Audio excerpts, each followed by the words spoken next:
বইটির সত্ত্ব আনন্দ publishers private limited কর্তৃক সংরক্ষিত। প্রায় ১০০ বছর আগেকার কথা। সন্ধে হয়, পশ্চিম আকাশে তখনও সোনালি আলো ঝিকমিক করছে, কিন্তু মাটির ওপর অন্ধকার নেমে এসেছে। গাছপালার চেহারা কালো আর অস্পষ্ট হয়ে আসছে। দু একটা পাখি যাদের বাসায় ফিরতে দেরি হয়ে গেছে, তারা অস্ফুট আশঙ্কায় কিচমিচ করে ডাকতে ডাকতে দ্রুত পাখা নেড়ে উড়ে চলেছে। একজন পথিক মাঠের ওপর দিয়ে হেঁটে যাচ্ছে। তার অবস্থাও অনেকটা ওই বিলম্বিত পাখির মতন। ভোর থেকে সে হাঁটছে, কিন্তু এখনো পর্যন্ত একটা গ্রামে পৌঁছতে পারল না। যে মাঠের ওপর দিয়ে সে চলেছে, সে মাঠের ঘাসের ওপর পায়ের চিহ্ন আঁকা সরু পথ নেই। শেষ পর্যন্ত মানুষের আস্তানায় পৌঁছতে পারবে কিনা তাও অনিশ্চিত।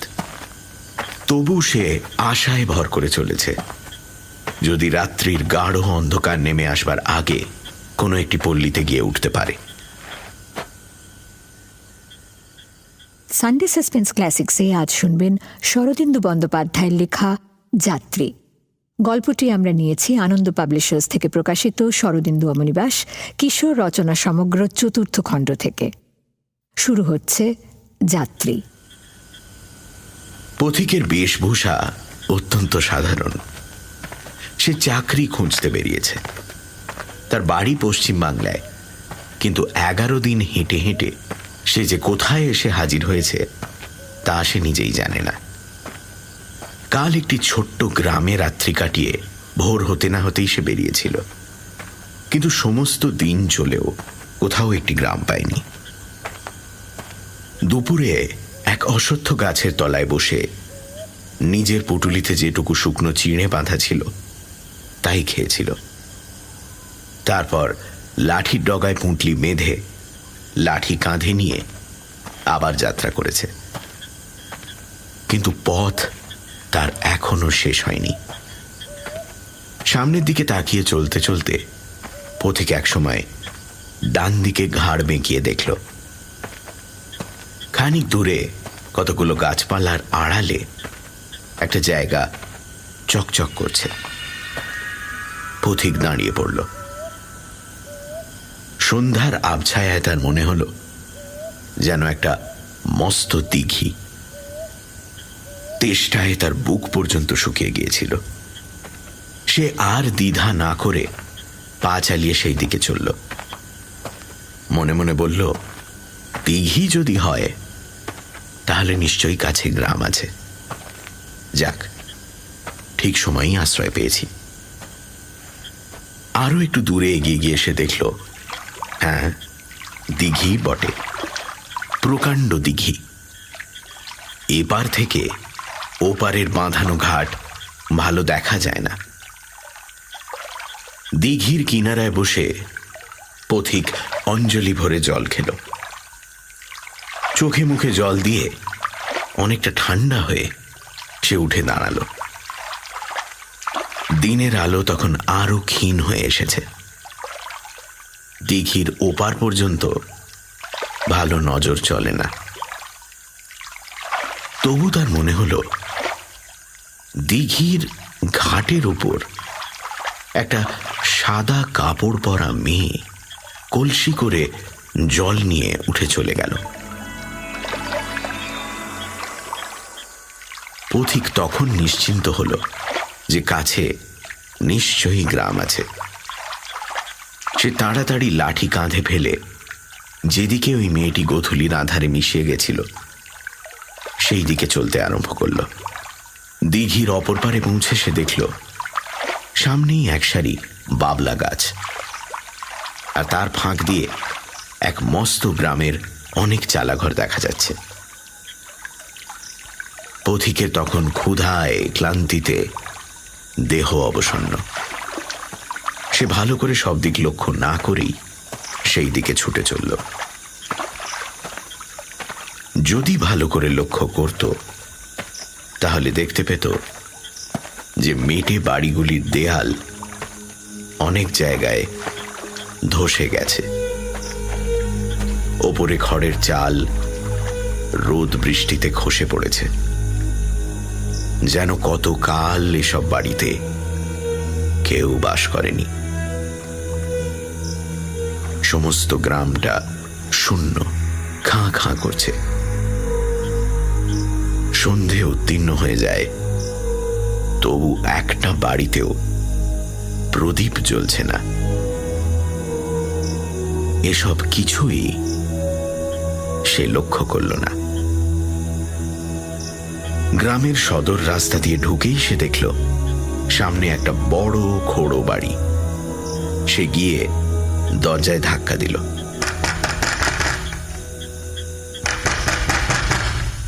জীর্ণ দরজা নড়বড় করে উঠল, কিন্তু ভেতর থেকে কোনো সাড়া শব্দ পাওয়া গেল না। তখন সে হাঁক দিয়ে বলল, কে আছো? একবার একবার বাইরে এসো। তবু সাড়া নেই। পথিক একটু আশ্চর্য হয়ে ভাবল, তাই তো, বাড়িতে কেউ নেই নাকি? তখন সে দরজায় জোরে একটা ধাক্কা দিল।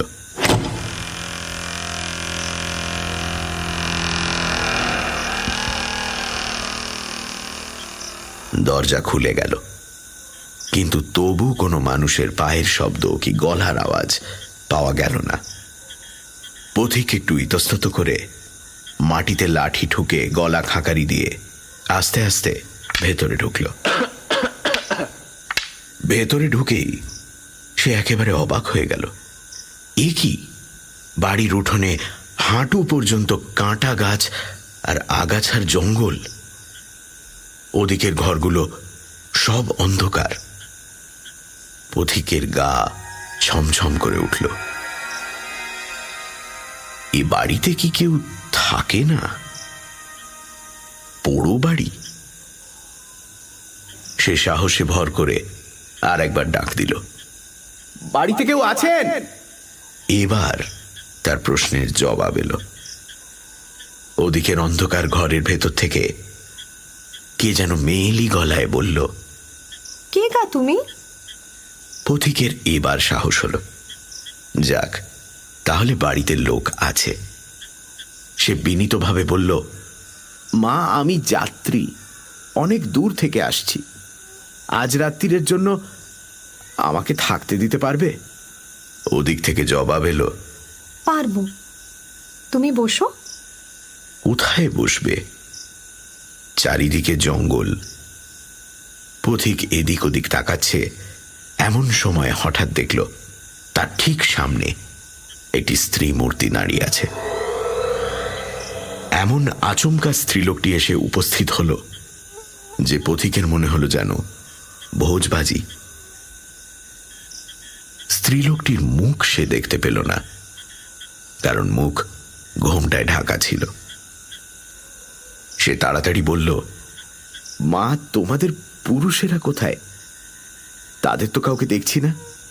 স্ত্রীলোকটি ঘোমটার ভেতর থেকে বলল, পুরুষ? পুরুষ কেউ নেই, তুমি এসো না। স্ত্রীলোকটির পেছন পেছন পথিক দাওয়ার ওপর উঠল। দাওয়াটি বেশ পরিষ্কার। সে পুঁটলি নামিয়ে খুঁটি ঠেসান দিয়ে বসল। স্ত্রীলোকটি বলল, তুমি সমস্ত দিন কিচ্ছু খাওনি? নিশ্চয়ই খিদে পেয়েছে। ঘরে ঠান্ডা ভাত আছে, খাবে? পথিক খুশি হয়ে বলল, তাহলে তো ভালো হয়। আবার রেঁধে খেতে গেলে অনেক দেরি হয়ে যাবে। সত্যি বড় খিদে পেয়েছে। ঘোমটা ঢাকা মেয়ে মানুষটি এতক্ষণ তার সামনে দাঁড়িয়েছিল, অকস্মাৎ অদৃশ্য হয়ে গেল। পথিক কিছুক্ষণ সেই দিকে তাকিয়ে রইল, তারপর ধড়মড় করে উঠে দাঁড়ালো। তার বুকের মধ্যে ঢিপ ঢিপ করতে লাগলো। পোড়ো বাড়ির মধ্যে এ কি অলৌকিক ব্যাপার! সে পালাবে কিনা ভাবছে, এমন সময় দূর থেকে আওয়াজ এলো। চলে যেও না, তুমি অতিথি, না খেয়ে গেরস্তের বাড়ি থেকে যেতে নেই। পথিক আবার বসে পড়ল।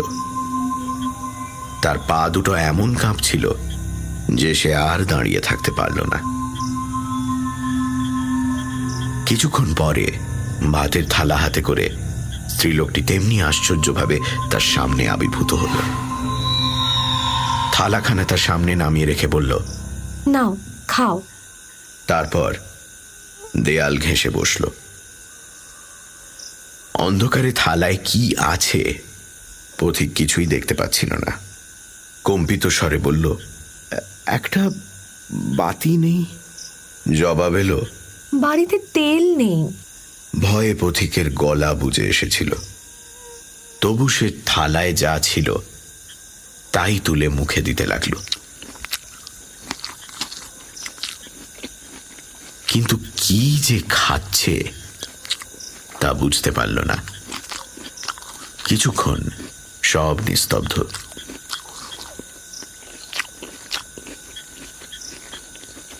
পথিক কলের পুতুলের মতন খেয়ে যাচ্ছে, কিন্তু তার সমস্ত অন্তরাত্মা পড়ে আছে ওই কাপড় ঢাকা স্ত্রীলোকটির দিকে।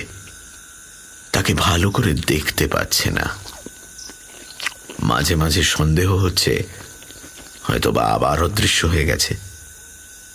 শেষে আর নীরবতা সহ্য করতে না পেরে সে বলে উঠল, গ্রামের নাম কি? বীরগা। পথিক চমকে উঠল। বীরগাঁ? তার মনে পড়ে গেল কাল রাত্রে আগের গ্রামে এসে শুনেছিল যে অঞ্চলে বীরগাঁ বলে এক মস্ত গ্রাম ছিল। 5 বছর আগে প্লেগ মহামারীতে একেবারে শূন্য হয়ে গেছে। সেই থেকে সেখানে আর মানুষ বাস করে না। এই সেই বীরগাঁ? হঠাৎ প্রশ্ন এলো।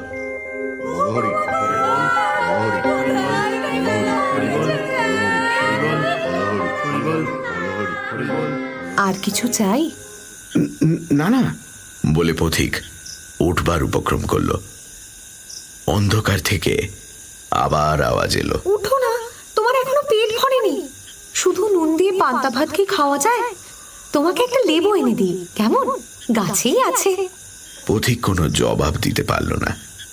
কিন্তু তারপরই যে ব্যাপার ঘটল তাতে তার মাথার চুল সজারুর কাঁটার মতো খাড়া হয়ে উঠল।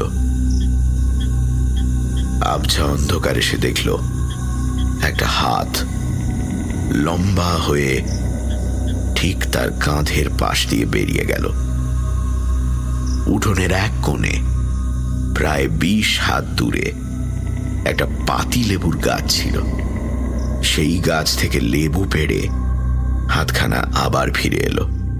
এই নাও লেবু। বাবা গো বলে পথিক দাওয়ার ওপর লাফিয়ে পড়ল। তারপর উঠি কি পড়ি করে ছুটতে আরম্ভ করল। তার পুঁটলি আর লাঠি সেখানেই পড়ে রইল। ক্ষীণ একটা স্বর সে শুনতে পেল, যেও না, যেও না, যেও না। পথিকের তখন আর দিক বিদিক জ্ঞান নেই। সে রাস্তায় বেরিয়ে গ্রামের ভেতর দিয়ে ঊর্ধ্বশ্বাসে ছুটতে লাগলো। রাস্তার দুধারে বাড়িগুলো অস্পষ্টভাবে তার পাশ দিয়ে সরে যেতে লাগলো। কোনোটা ভেঙে পড়েছে, কোনোটা অতি কষ্টে দাঁড়িয়ে আছে, কিন্তু কোথাও একটি জীবন্ত প্রাণীর সাড়া নেই, যেন পরিত্যক্ত মশান। তখন রাত্রি গাঢ় হয়ে নেমে এসেছে। আকাশে চাঁদ নেই, কেবল কয়েকটা নক্ষত্র মিটমিট করে জ্বলছে। পথিক হোঁচট খেয়ে 2 বার পড়ে গেল, কিন্তু তার গতি কমল না। গড়াতে গড়াতে উঠে আবার দৌড়তে লাগলো। তার মনে হতে লাগলো যেন সেই সাদা কাপড় পরা মূর্তিটা এখনো তার পেছন পেছন ছুটে আসছে, এখনই লম্বা হাত বাড়িয়ে তার গলা টিপে ধরবে। এমনি ভাবে অনেকক্ষণ দৌড়বার পর পথিক গ্রাম পেরিয়ে একটা ফাঁকা জায়গায় এসে পৌঁছল। চোখে সে কিছুই দেখতে পাচ্ছিল না, কান ভোঁ ভোঁ করছিল, বুকের ভেতর দুম দুম করে মুগুরের ঘা পড়ছিল, যেন এইবার হৃৎপিণ্ডটা ফেটে যাবে। সে তৃতীয়বার হোঁচট খেয়ে পড়ে গেল, কিন্তু আর তার উঠে পালাবার শক্তি ছিল না। সে কিছুক্ষণ মাঠের মাঝখানে মুখ গুঁজে পড়ে রইল। এইভাবে পড়ে থেকে হৃৎপিণ্ডের উন্মত্ত স্পন্দন যখন একটু কমে এসেছে, তখন সে মুখ তুলে আস্তে আস্তে উঠে বসল। চারিদিকে গাঢ় অন্ধকার, আলকাতরা মাখানো দেওয়ালের মতন তাকে ঘিরে আছে। কোনো দিকে কিচ্ছু দেখা যায় না। এমনকি যে গ্রাম ছেড়ে সে পালিয়ে এসেছে, সে গ্রাম তার পেছনে কি সামনে কি পাশে, তাও সে আন্দাজ করতে পারল না। কিন্তু এই জনমানব শূন্য দেশে, ঘুটঘুটে কালো মাঠের মাঝখানে মানুষ কতক্ষণ একলা বসে থাকতে পারে? পথিক টলতে টলতে উঠে দাঁড়ালো। হাঁটু দুটো তার ভেঙে পড়েছিল, কিন্তু তবু এই ভয়ঙ্কর জায়গা ছেড়ে তাকে পালাতেই হবে। একটা দিক ঠিক করে সে যতদূর সম্ভব দ্রুত চলতে লাগলো, কিন্তু বেশি দূর তাকে যেতে হলো না। 5 মিনিট চলবার পরই সে মানুষের গলার আওয়াজ শুনতে পেল, যেন কাছেই কোথাও অনেকগুলো লোক একসঙ্গে বসে জটলা করে গল্প করছে। তাদের গলার আওয়াজ ক্ষীণ কিন্তু স্পষ্ট। পথিকের মন আশায় ভরে উঠল। সে ভাবল, দৌড়তে দৌড়তে নিশ্চয়ই কোনো লোকালয়ের কাছে এসে পড়েছে। সে আগ্রহ ভরে কান খাড়া করে সেই শব্দ যেদিক থেকে আসছিল সেই দিকে চলতে লাগলো। শব্দের দিকেই তার লক্ষ্য ছিল, তাই তার পথ যে ক্রমে ঢালু হয়ে নিচের দিকে নেমে চলেছে তা সে খেয়াল করল না। ছোট ছোট বাবলার ঝোপে তার গা ছড়ে যেতে লাগলো, পায়ে কাঁটা বিঁধতে লাগলো। তাও সে অগ্রাহ্য করে শুধু শব্দ লক্ষ্য করে ছুটে চলল। ক্রমশ একটা স্যাঁতস্যাঁতে উদ্ভিদ পচা গন্ধ তার নাকে আসতে লাগলো। একটা ভিজে নিঃশ্বাস রোধকর বাতাস তার গায়ের ওপর দিয়ে বয়ে গেল। এদিকে পায়ের নিচে মাটিও ক্রমে নরম তলতলে হয়ে আসছে। চলতে গিয়ে পা বসে যাচ্ছে, যেন দুর্গন্ধ পাঁকে ভরা জলার দিকেই সে এগিয়ে যাচ্ছে। কিন্তু যতই এগিয়ে চলেছে, মানুষের গলার আওয়াজ ততই স্পষ্ট হয়ে উঠছে। পথিক ভাবছে, এই কাদাটুকু পেরিয়ে যেতে পারলেই সে মানুষের আস্তানায় পৌঁছবে। হঠাৎ একটা আশ্চর্য ব্যাপার দেখে সে এক বাবলার ঝোপের আড়ালে থমকে দাঁড়িয়ে পড়ল। ঠিক তার সামনে, প্রায় 10 হাত দূরে, একটা আলোর গোলা মাটি থেকে উঠে আস্তে আস্তে মিলিয়ে গেল। তারই নীল আলোতে পথিক নিমেষের জন্য সমস্ত দৃশ্যটা স্পষ্ট দেখতে পেল। একটা পাঁক ভরা কুণ্ডের মাঝখান থেকে ওই আগুনের পিণ্ডটি উঠছে, আর সেই কুণ্ড ঘিরে অনেকগুলি মূর্তি গোল হয়ে বসে আছে। পথিকের গায়ের রক্ত হিম হয়ে গেল। এ যে আলেয়া, তবে কি সে শ্মশানে এসে পড়েছে? শ্মশানেই তো আলেয়া জ্বলে, আর ওই যে মূর্তিগুলো বসে আছে, ওরা কারা? মানুষ। কিন্তু মানুষ এই রাত্রে আলেয়া ঘিরে বসে থাকবে কেন? ওদের চেহারা সে ভালো করে দেখতে পায়নি, কিন্তু যেটুকু দেখেছিল। এই সময় আর একবার আলেয়ার নীল আগুন জ্বলে উঠল। এইবার পথিক তাদের ভালো করে দেখতে পেল। তারা মানুষ নয়, শুধু এক পাল আস্ত কঙ্কাল। তাদের গায়ে মুখে কোথাও এতটুকু মাংস নেই। পথিকের আর চিৎকার করবারও ক্ষমতা ছিল না। সে পিছু ফিরে পালাবার চেষ্টা করলো, কিন্তু তার কাপড় বাবলার ডালে আটকে গিয়েছিল। যেই পালাতে গেল অমনি কাপড়ে টান পড়ল, যেন কে তাকে পেছন থেকে টেনে ধরেছে। পথিকের মুখ দিয়ে কেবল একটা চাপা গোঙানি বার হলো। সে কাদার ওপর মুখ গুঁজে পড়ে গেল। তারপর সব স্থির। বলহরি হরিবল, বলহরি হরিবল, বলহরি হরিবল, বলহরি হরিবল, বলহরি। হঠাৎ যেন ঘুম থেকে জেগে উঠে পথিক দেখল সেও সেই আলেয়ার কুণ্ডের ধারে বসে আছে। তার মনে আর একটুও ভয় নেই। আবার আলেয়া জ্বলে উঠল। যারা কুণ্ড ঘিরে বসেছিল তারা নড়ে চড়ে বসল। তাদের হাড়গুলো খটখট করে উঠল। পথিকের পাশে যে কঙ্কালটা বসেছিল সে ভাঙা গলায় জিজ্ঞেস করল, কে হে, তুমি কতক্ষণ এলে? পথিক কথাটা ঠিক বুঝতে পারল না। যেন ইতিপূর্বে কি হয়েছে তা সে মনে করতে পারছে না। এদিক ওদিক তাকাতে তাকাতে অদূরে বাবলা গাছের একটা ঝোপ সে দেখতে পেল। মুহূর্তের মধ্যে সে ঝোপের কাছে গিয়ে দাঁড়ালো। দেখলো ঝোপের নিচে একটা তাজা মড়া ঘাড় গুঁজে পড়ে আছে। তখন সে সব বুঝতে পারল। ফিরে এসে বলল, আমি এইমাত্র আসছি। কঙ্কালটা বলল, বেশ বেশ, ওইখানে অনেক কঙ্কাল পড়ে আছে, তার মধ্যে একটার মধ্যে ঢুকে পড়ো। তোমার নিজের কঙ্কাল তৈরি হতে এখনো ঢের দেরি। যতদিনে মাংস পচে হাড় না বেরোয় ততদিন ধারেই কারবার চালাও। অন্য কঙ্কালগুলো একসঙ্গে খিলখিল করে হেসে উঠল।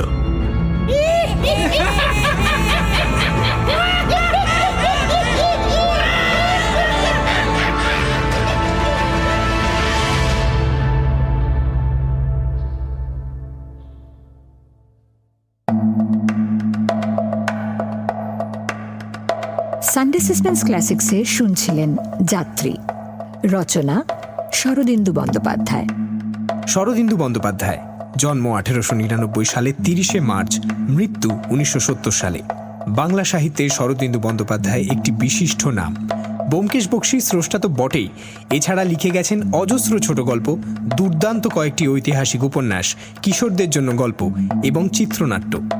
এই গল্পটি প্রথম প্রকাশিত হয়েছিল 17ই জ্যৈষ্ঠ 1934 সালে। বিভিন্ন ভূমিকায় দীপ, রিয়া, ধ্বনি পরিকল্পনা ও আবহ সঙ্গীত শুভদীপ সেনগুপ্ত, বিশেষ সহযোগিতায় লাবণ্য, পর্ব পরিচালনায় অনির্বাণ ও অভিষেক, প্রচার অলঙ্করণ জয়েন দ্য ডটস, সমগ্র পরিকল্পনা ও পরিচালনায় ইন্দ্রাণী।